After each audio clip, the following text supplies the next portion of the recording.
Hi everyone, welcome. This is Shelly, also known as Letters by Shells, and I'm super excited to do just a fun tutorial for you all. Basically, all that you'll need today would be, we are going to be using the Koi watercolor brush pens here, along with some painter's tape, along with a watercolor brush and some water. And lastly, this is going to be for the lettering portion after we make the background piece. We're going to also be using, you can either use Sakura's the gold paint or the Pigma brush pen as well. For that, now let's go ahead and get started. So right now what I'm going to do specifically, I'm going to go ahead and create certain borders around the mixed media paper right here.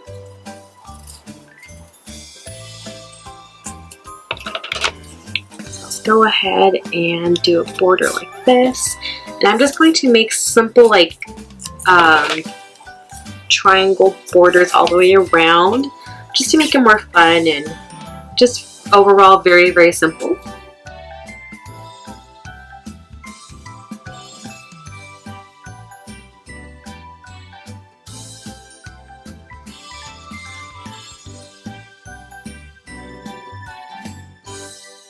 Okay, I'm just going to go ahead and fold these over back here so that way they're not in my way when I'm painting.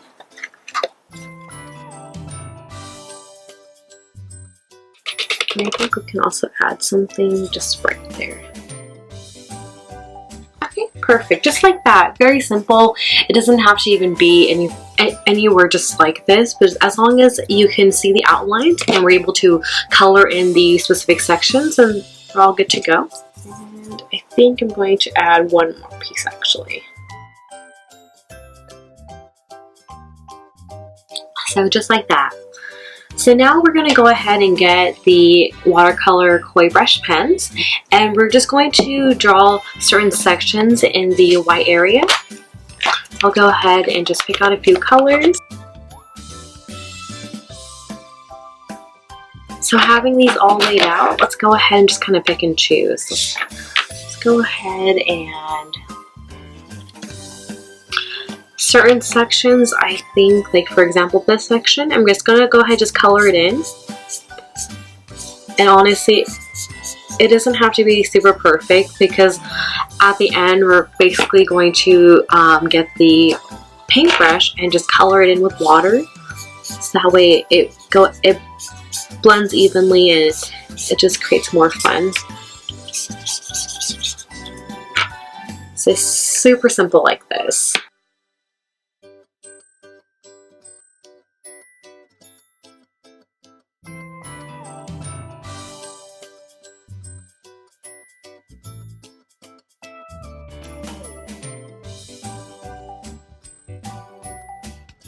Okay, so something just like that.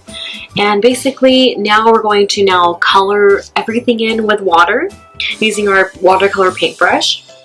So one thing I like to do as well when we are coloring everything in with the water, we're going to be using a large amount of water because we want to make sure that the color is mixed in evenly and all that fun stuff. So I'm going to go ahead and get just like another sheet of paper. Just go ahead and put it in the corners where I'll be applying the water so that way it doesn't get on the table. So let's go ahead and get started. Just get your brush of water. And for this one, I'm going to actually start from the middle and work my way around towards the edges. So for example, this one, I'm going to go ahead and put the water on the lighter pink first, just because I want to make sure that the pink really is present and it comes out. Because I just feel like if we mix the darker pink first, that's going to kind of take over.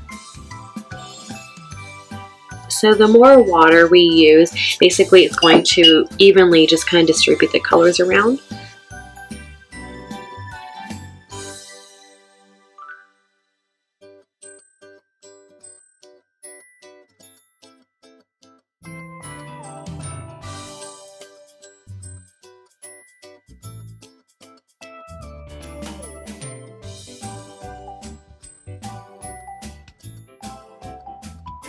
Okay, so after you color in just generous amounts of everything, go ahead, just wait for it to dry, and then we'll go ahead and just reveal everything and litter something on top of it, and you're all set.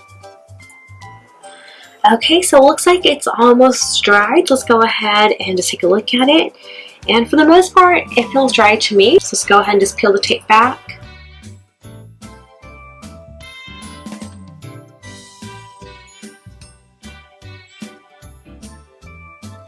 Okay, awesome.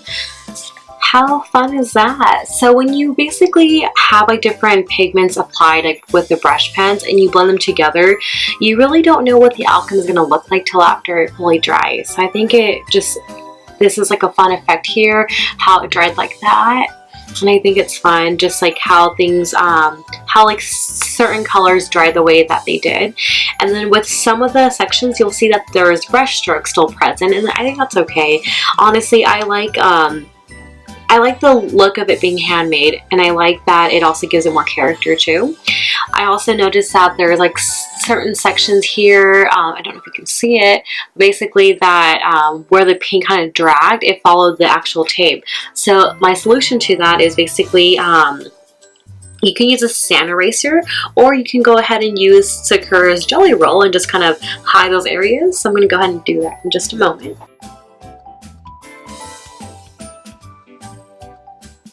So one thing to comment on as well, when you are removing the painter's tape, just to go ahead and be careful with it, be gentle. Sometimes I get too excited and I just rip it really fast, and if you do rip it fast, it will tear the paper itself as well.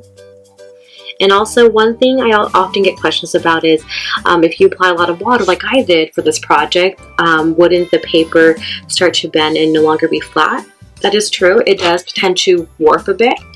One thing you could have done, just to make your lives a bit easier, before we start the project, we could also tape the borders around, all the borders and the edges, so that way when you are painting and applying lots of water to it, it just stays down just like that, for example.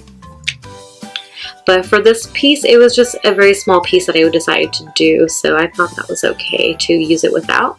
Because if I really wanted to also basically flatten it out again after the project is done, I can go ahead and just use, just get like a couple of books and just stack them on top of each other, and that also works too. So now that we have our fun watercolor piece right here, let's go ahead and now, I love hand lettering and brush calligraphy, so I'm going to go ahead and letter something inside of it. Okay, so for this example, I'm going to be using Sakura's Pigma brush pen here. And I'm going to go ahead and just write the words. Just make it simple, love you.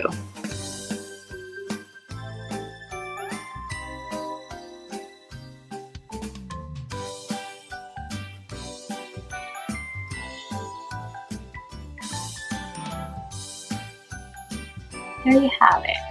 Okay, thank you again just for having me today and letting me just share this wonderful technique that I love to do often with you all. Thank you again, and I hope to see you soon.